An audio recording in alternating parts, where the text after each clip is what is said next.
What is going on, guys? In this video I'm going to be taking a look at my top 5 worst Arsenal signings. So at number 5 we have got Andrei Arshavin.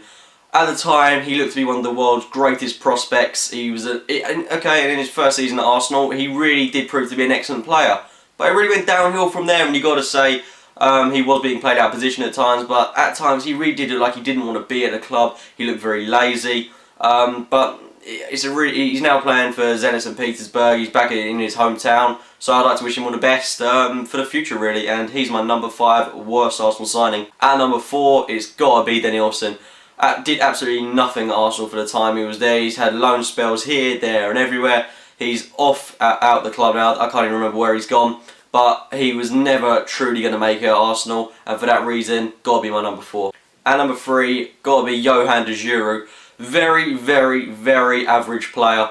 He's had glimpses of looking like an excellent prospect, but he hasn't really improved.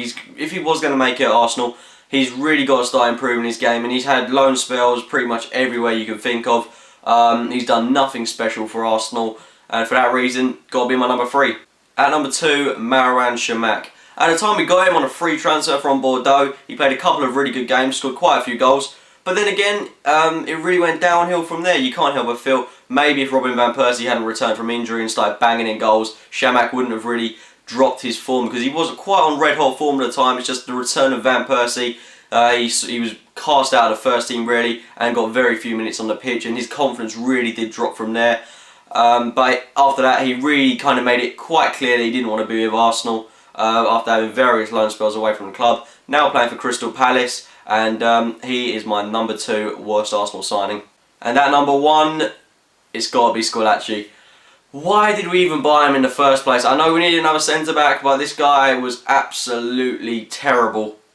He was that kind of experienced player that we did need in the squad, but he did absolutely nothing. And what he did do was atrocious. I remember that partnership of him and Koscielny at centre-back was absolutely appalling.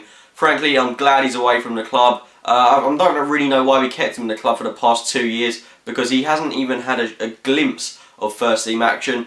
And he's away playing for Bastia, I believe. God wish him all the best, but he is my number 1 worst Arsenal signing.